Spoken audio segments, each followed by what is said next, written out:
नमस्कार दोस्तों। आइए आज सुने कहानी मुट्ठी भर खुशियाँ, जिसकी लेखिका हैं मालती जोशी जी। दोस्तों, यदि आपको मेरा कथावाचन पसंद आता है तो आपसे मेरी ये विनती है कि मेरे इस चैनल को सब्सक्राइब कर लीजिए और मेरी कहानियों को लाइक और शेयर और हाँ, बेल आइकन ज़रूर दबा लीजिएगा, जिससे कि मेरी आगे आने वाली कहानियों की नोटिफिकेशंस आपको मिलती रहें। तो आइए सुने कहानी मुट्ठी भर खुशियाँ। स्टेशन पर उतरकर गायत्री ने चौकस नज़रों से इधर उधर देखा और फिर उसे खुद ही हंसी आ गई। भला उसे लेने के लिए कौन आता आज?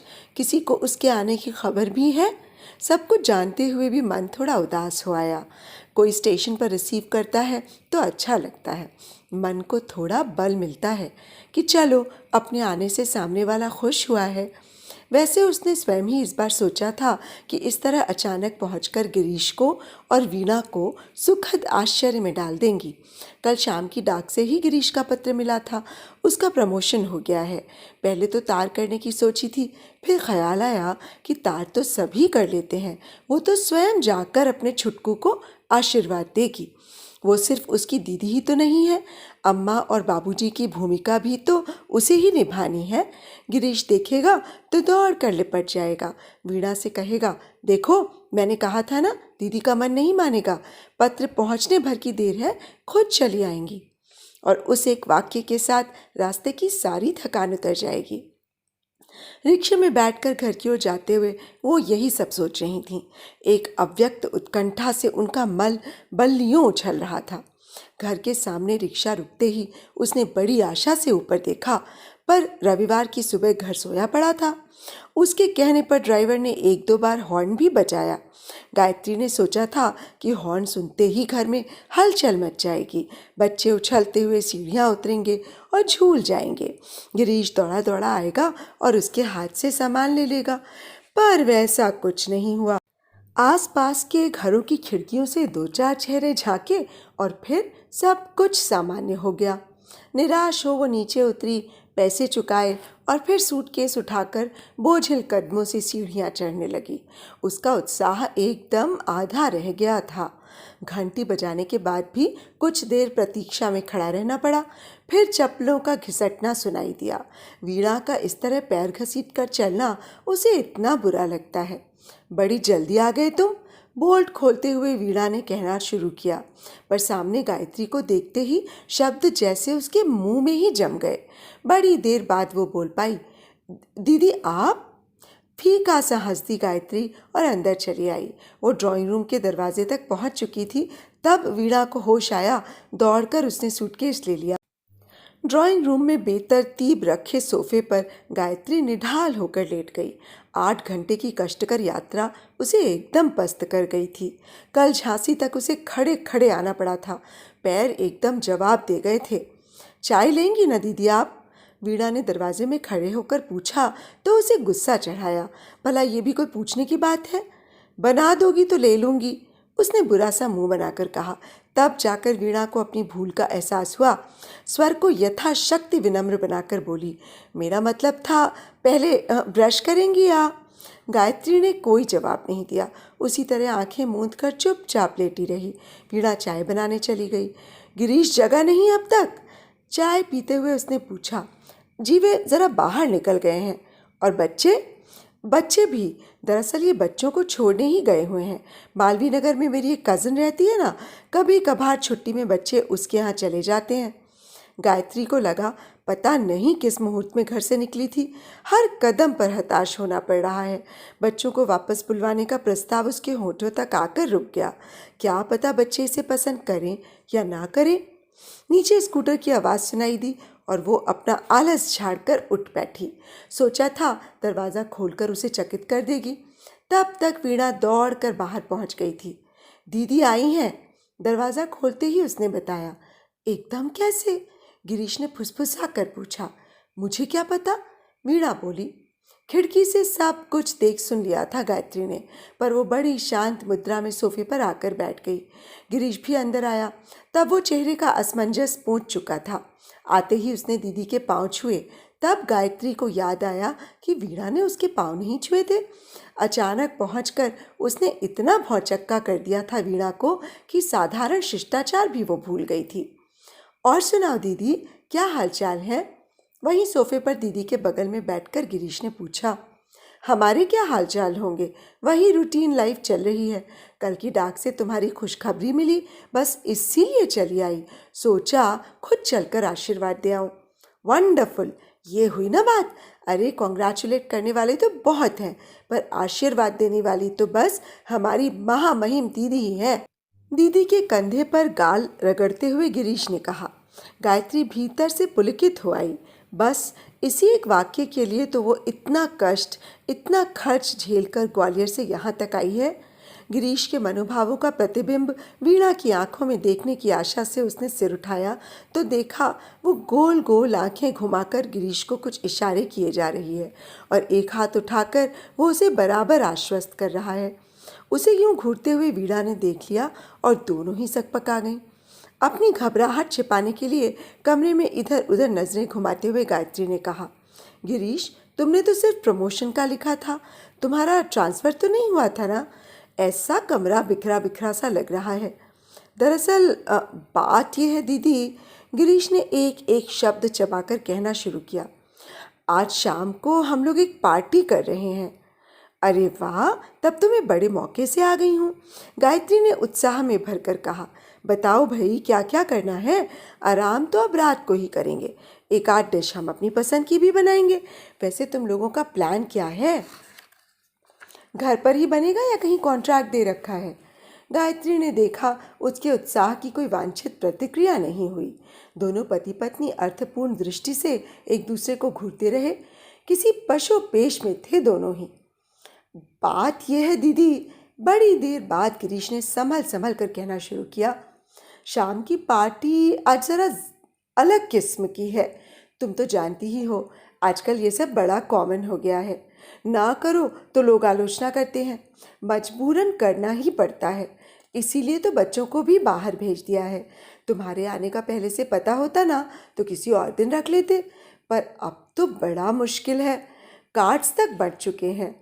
अरे नहीं, मेरी वजह से पार्टी मत कैंसिल करो भाई, गायत्री ने कहा, पर बच्चों को बुला लो, उनके बिना घर बड़ा सूना लग रहा है। तुम लोग तो सेलिब्रेट करो और खुशी के मौके पर बच्चे यहाँ वहाँ घूमते रहें, ये क्या बात हुई भला? मूर्तिवत खड़े हुए दोनों पत्नी पत्नी को देखते हुए उसने कृत्रिम उत्साह में भरकर कहा, बच्चे आज हमारे साथ एंजॉय करेंगे। शाम को हम लोग पार्क में जाएंगे, शॉपिंग करेंगे, कॉफ़ी हाउस में डोसा खाएंगे और फिर सेकेंड शो देखकर रात 12 बजे लौट आएंगे। तब तक तो फ्री हो जाओगे ना?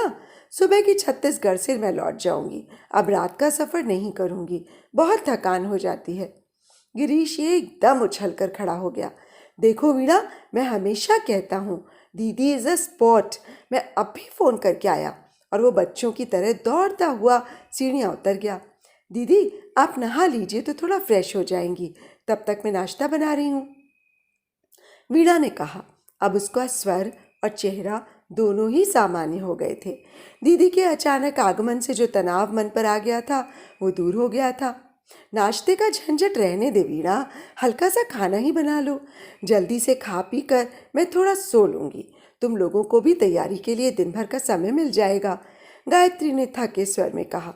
क्षण भर पहले का उत्साह अब हवा हो चुका था। देर तक नहाते रहने के बाद भी उसकी उदासी दूर नहीं हुई। बार बार मन में एक ही बात चुभ रही थी, बेशक वो पार्टी में सम्मिलित न होती, पर एक बार गिरीश उससे कहता तो सही, क्या वो इस योग्य भी नहीं कि मेहमानों से उनका परिचय करवाया जा सके? या वो इतनी बूढ़ी हो गई है कि लोगों के उसके कारण संकोच होने लगता है? गिरीश से कुछ जमा 5 साल ही तो बड़ी है वो, पर 38 वर्ष की आयु में ही कैसी बुजुर्गियत छा गई है उस पर। छोटे भाई बहन इतना लिहाज करते हैं कि आश्चर्य होता है। और आश्चर्य ही क्यों, उसे तो गर्व भी होता है।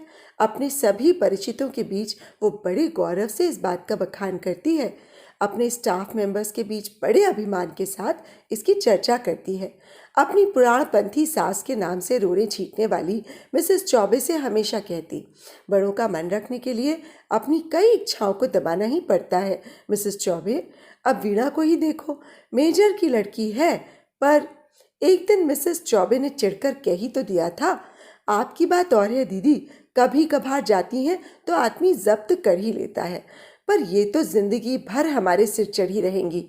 तब सच ही तो है। तब गायत्री को वीणा का सुबह वाला चेहरा याद आ गया। गिरीश ने फोन करके ही संतोष नहीं कर लिया, स्वयं जाकर बच्चों को ले भी आया। सुशील और शीतल आते ही बुआ से लिपट गए और गायत्री को बड़ी राहत मिली। कम से कम बच्चे तो उसे देखकर खुश हुए। वो तो डर रही थी कि कहीं उनका भी संडे मूड खराब करने का पाप सिर पर न लेना पड़े। वीणा ने उतनी सी देर में खूब अच्छा सा खाना बना लिया था, कचौड़ी, हलवा और दीदी की पसंद के लौकी के कोफ्ते भी। शाम के लिए आई बंगाली मिठाई भी परोसी गई थी। अरे वाह, तुमने तो हमारी दावत ही कर दी, गायत्री ने कहा तो वीणा नई दुल्हन की तरह शर्मा गई। अब उसका मूड काफ़ी अच्छा हो गया था। वो बेतकल्लुफ़ होकर शाम के मेन्यू के बारे में, मेहमानों के बारे में चर्चा कर रही थी। गिरीश भी खुल कर इधर उधर की बातें कर रहा था। एकाएक उसने पूछा, तुम्हारी विराज दीदी नहीं रही ना दीदी? बंगाली मिठाई कुनीन की सी कड़वी लग उठी अचानक। क्या हो गया था उन्हें? गिरीश पूछ रहा था।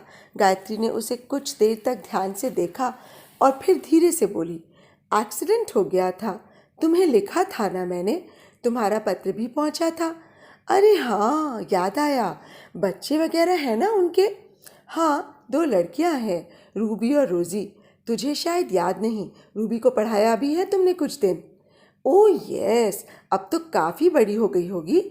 पार्ट 1 किया है इस वर्ष। परीक्षा के दिनों में मेरे पास ही थी दोनों। ठीक उन्हीं दिनों तो उनकी माँ की डेथ हुई थी। आपके और उनके बड़े अच्छे टर्म्स थे ना दीदी? वीणा पूछ रही थी। गायत्री ने आश्चर्य में भरकर एक बार फिर गिरीश को देखा। क्या सचमुच इसने वीणा को कुछ भी नहीं बताया, या उनके दाम्पत्य जीवन में इन गैर जरूरी बातों के लिए समय ही न रहा हो? और उनके पति, क्या नाम है, मिस्टर कुमार, वे कहाँ हैं आजकल? कहीं जम गए हैं या वही पुराना टूरिंग जॉब चल रहा है?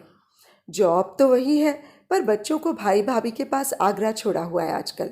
सुना है दशहरे पर अपने ही रिश्ते की एक बाल विधवा से शादी कर रहे हैं। कहते कहते आवाज़ उनके गले में फंस सी गई। So early! गिरीश और वीणा दोनों आश्चर्य में भर से गए। उनकी प्रतिक्रिया पर गायत्री को विशेष आश्चर्य नहीं हुआ। वो सारी टीका टिप्पणी चुपचाप बैठी सुनती रही। इन सब बातों को सुनते सुनते उनके कान पक गए हैं। सभी जगह पर ये समाचार एक धमाका उत्पन्न करता है और फिर तुरंत ही धुआंधार आलोचना शुरू हो जाती है। हर बार वो ईश्वर को धन्यवाद देती है कि इस सनसनीखेज नाटक की खलनायिका वो नहीं है, नहीं तो कसर ही क्या रह गई थी। दीदी, आप बहुत थक गई हैं, थोड़ा सा सो लीजिए। उसे गुमसुम देखकर वीणा ने ममता भरा आग्रह किया। गिरीश ने फुर्ती से उठकर बच्चों वाले कमरे में उसका बिस्तर लगा दिया, अपने हाथ से मच्छरदानी ठीक की और बच्चों को ज़बरदस्ती बाहर खींच कर ले गया। अब सोने के अतिरिक्त और कोई चारा ही न था, लेकिन कमरे का एकांत उसे काटने लगा। पता नहीं आजकल उसे क्या हो गया है, हर समय लोगों से घिरी रहना चाहती है। ज़रा अकेले पड़ते ही उसका मन टूटने लगता है। पिछले महीने ही तो गीता को पत्र भी डाल दिया था कि आशीष मनीष को मेरे पास छोड़ दो। वो शायद तैयार भी हो जाती, पर उसकी सास भला पोतों को आंखों से दूर होने देती। फिर गार्गी को लिखा कि पश्चिम का वातावरण लड़कियों के योग्य नहीं है, नवीन को चाहे तुम अपने पास रखे रहो, पर नूतन को किसी के साथ यहाँ भेज दो। गार्गी ने उत्तर में लिखा था, दीदी, हमें कौन यहाँ अमेरिका में ज़िंदगी भर रहना है, सिर्फ 5 साल की तो बात है, फिर तो अपने महान देश में लौटना ही है। नूतन के जीवन में फिर कभी ये संयोग न बना तो ज़िंदगी भर हमें कोसेगी। अब यहाँ से सुशील या शीतल को साथ ले जाने का प्रस्ताव मन में लेकर आई थी, पर हिम्मत ही नहीं पड़ रही थी। बच्चे यहाँ जिस तरह का जीवन उपभोग कर रहे थे, उसके यहाँ कहाँ संभव था ये सब। वीणा ही इसके लिए क्यों तैयार होगी? बहनों की अस्वीकृति को तो उसने चुपचाप झेल लिया, पर वीणा अगर इनकार कर देगी तो उसे बहुत अपमानित अनुभव का होगा। अप्रैल में विराज की दोनों लड़कियां उसके यहाँ आ गई थीं। रूबी की परीक्षा तो मई के अंत तक खिंच गई थी। छुट्टियों में कहीं जाना हो नहीं पाया, पर बुरा नहीं लगा था। दिन कैसे बीत गए थे पता ही नहीं चला।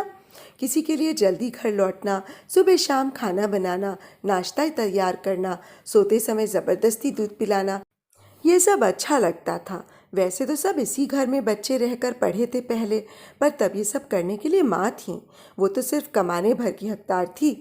गार्गी गीता की शादी हुई, गिरीश नौकरी में आ गया और माँ ने आंखें मूंद लीं, जैसे उनका कर्तव्य समाप्त हो गया हो।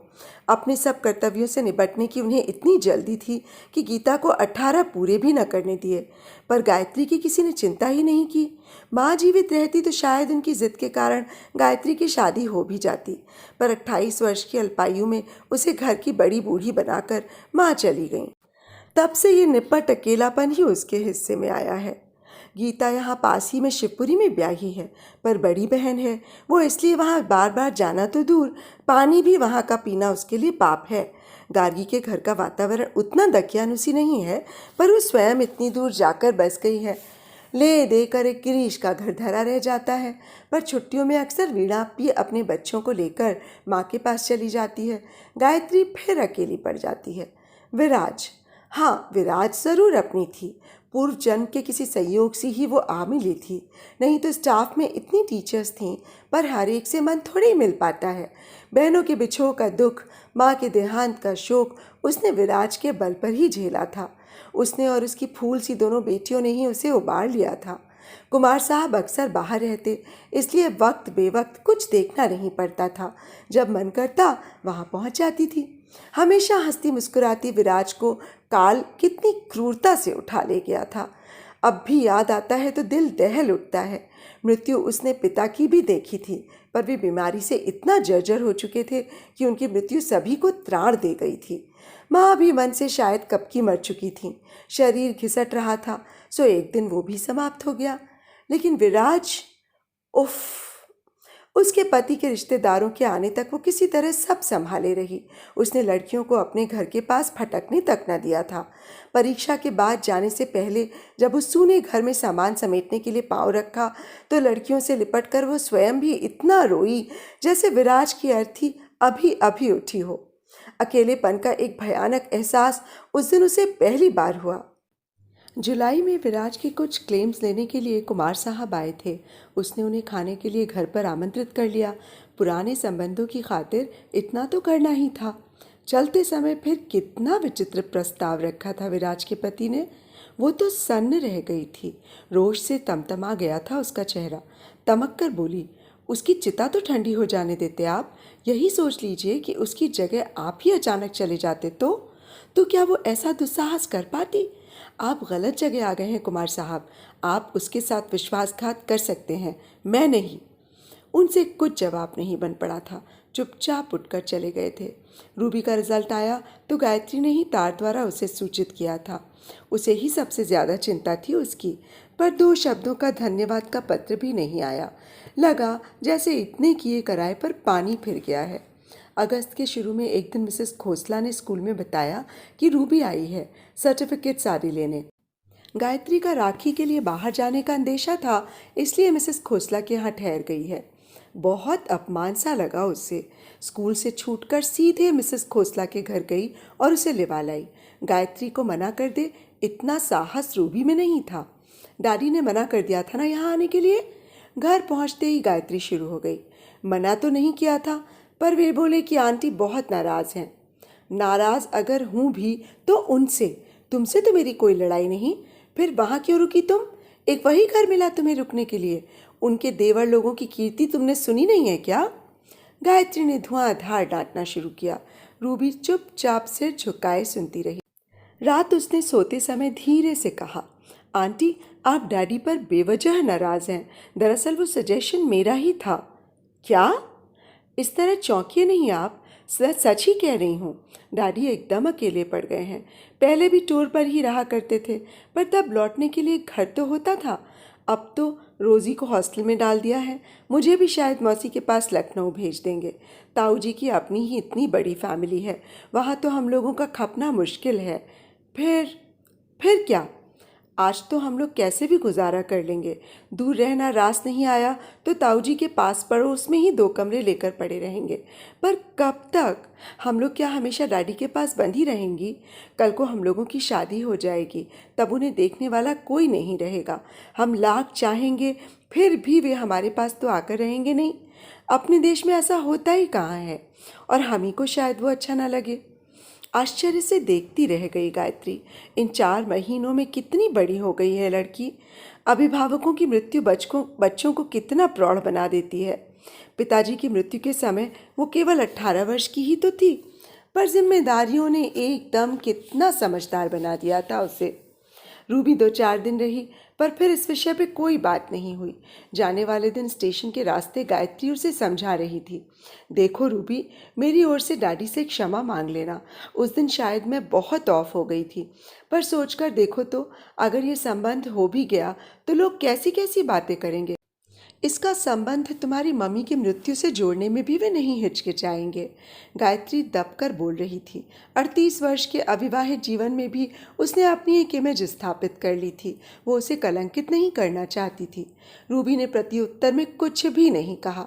उसके लिए शायद वो विषय समाप्त ही हो गया था। गाड़ी जब चलने लगी तो उसने सिर्फ एक ही बात कही, आंटी, डैडी ने सिर्फ आपका हाथ ही नहीं मांगा था, आपको एक घर देने की शर्त थी इसके साथ। खैर, लेट अस फॉरगेट एवरीथिंग। पर गायत्री कहाँ भूल पाई। वो घर शब्द उसे मथता रहा। मन की बात जिसे कह सके ऐसी सिर्फ विराज थी। शेष सब या तो बहुत छोटे थे या बहुत बड़े। दिन रात विचारों में घुलती रही वो, और एक दिन वो समाचार आ पहुँचा, कुमार साहब की प्रस्तावित शादी का समाचार। सारे विचार अपने आप शेष हो गए थे। रात भर की जगी होने के बावजूद वो ज़रा नहीं सो पाई थी, सिर्फ आंखें मूंद कर लेटी हुई थी। इसीलिए वीणा की आहट पाते ही उठ बैठी।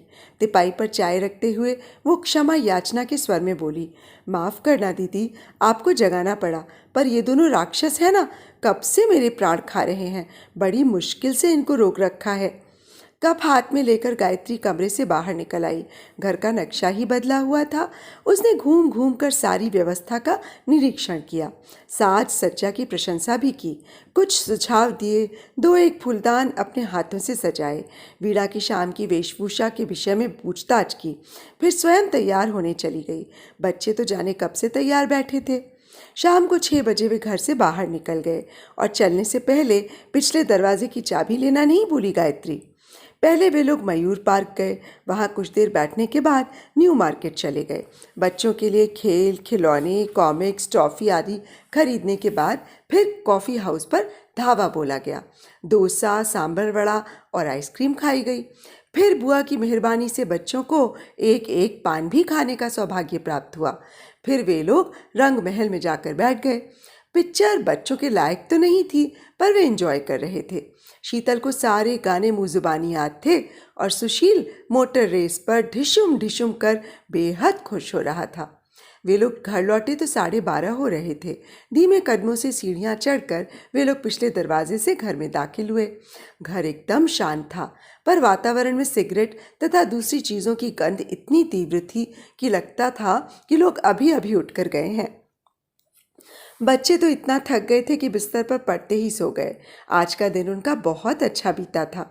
जूते उतारते हुए सुशील ने अचानक कहा था, बुआ, तुम यहीं रह जाओ ना, सच तुम आती हो तो बहुत अच्छा लगता है। अभी नहीं, पेंशन के बाद रहेंगी, है ना बुआ? शीतल ने भोलेपन से पूछा था। पेंशन? 8 साल की लड़की के मुंह से ये शब्द से बड़ा अजीब लगा। उसके गालों पर एक चपत लगाते हुए उसने कहा, जानती भी है पेंशन क्या होती है? मैं पेंशन लूंगी ना, तब तक तो तू ससुराल पहुंच जाएगी। पर पेंशन के बाद हमारे यहाँ रहोगी ना, मम्मी कह रही थी। बच्चों के सो जाने के बाद भी वो बड़ी देर तक सोचती रही कि उसके पेंशन की बात आज किस संदर्भ में उठी होगी। क्या वीणा के मन में अभी से उसकी रिटायरमेंट का खौफ बैठ गया? क्या वो इतनी बूढ़ी हो गई है कि उसकी पेंशन की चर्चा होने लगी है? सच भी तो है, पेंशन के बाद उसके पास दूसरा ठौर भी कहाँ है रहने के लिए। वो खुद भी तो अक्सर ही कहती है गिरीश से, भैया रे, अपने बंगले में एक कुठरिया मेरे नाम की भी बनवाना, मैं उसी में पड़े पड़े तुम्हारे नाती पोते खिलाया करूँगी। कैसा दयनीय वक्तव्य है ये उसका। जीवन भर सबके लिए खटने के बाद यही असहायता उसके हिस्से में आई है। दूर कहीं घड़ी का अलार्म सुनाई दिया और उसकी आंखें खुल गईं। कलाई घड़ी में देखा 5 बज रहे थे। अभी उठ जाती तो शायद छत्तीसगढ़ एक्सप्रेस आराम से मिल जाती, पर थके हारे घर को मीठी नींद से जगाना उसे अच्छा नहीं लगा। वो फिर अपने बिस्तर पर वैसी ही अलसाई पड़ी रही। शाम की बस से चली जाएगी या फिर रात को जीटी से, क्या फ़र्क पड़ता है? वहाँ कौन प्रतीक्षा में बैठा है? एक दिन की छुट्टी ही तो जाएगी बस। धूप जब खूब फैल गई और घर में कुछ हल्की सी हलचल शुरू हुई, तभी वो कमरे से बाहर आई। वीणा उठाई थी और बिखरे घर को समेट रही थी। पिछले दिन की थकान आंखों पर तैर रही थी। आपकी ट्रेन छूट गई ना दीदी? वीणा ने कहा। मैं अलार्म लगाकर सोई तो थी, पर आप इतनी देर से सोई थी कि जगाने की इच्छा ही नहीं हुई। वैसे भी कल पूरा दिन इतनी हड़बड़ाहट में बीता कि आपके पास 2 मिनट ढंग से बैठ भी न पाई। कैसा रहा कल का कार्यक्रम? बहुत अच्छा। तैयारी तो वैसे सब कर ही ली थी, पर आपके आने से इनका उत्साह दुगुना हो गया था। हर किसी को बड़े फक्र से बता रहे थे कि मेरी दीदी इतनी दूर से चलकर मुझे आशीर्वाद देने आई है। खुशी से गदगद हो आई गायत्री। भाई के लिए ढेर सी ममता उमड़ आई मन में। वात्सल्य भरे स्वर में बोली, उठा नहीं अभी तक? दफ्तर की छुट्टी है क्या आज? छुट्टी तो नहीं है, पर आज तड़ी मारने का इरादा है। वीणा हंसते हुए बोली। कह रहे थे बच्चों को तो दीदी ने पिक्चर दिखा दी और हम क्या सूखे ही रह जाएंगे। आप अपना पर्स संभाल के रखिएगा दीदी, ये धावा बोलने ही वाले हैं। कहते हैं प्रमोशन मेरा हुआ है और इनाम बच्चे लूट रहे हैं। ये तो सरासर अन्याय है। अरे वाह, बच्चों से क्या दुश्मनी? तुम्हें किसी ने मना किया है? जो चीज चाहे मांग लो, पर इस कुंभकर्णी नींद से पीछा छूटे तो पहले। और सचमुच गिरीश यदि इस क्षण स्वर्ग का राज्य भी मांगता तो उसे मिल जाता। गायत्री बहुत प्रसन्न थी उस समय। आनंद के इन क्षणों के लिए वो अपनी बची खुची जिंदगी भी होम कर देगी, बहुत खुशी से, बिना किसी शिकवे के। तो अभी आप सुन रहे थे मालती जोशी जी द्वारा लिखी कहानी मुट्ठी भर खुशियाँ। दोस्तों, आपको कहानी और मेरा कथावाचन कैसा लगा मुझे कमेंट बॉक्स में अवश्य बताइएगा। तो अब मुझे इजाज़त दीजिए। नमस्कार।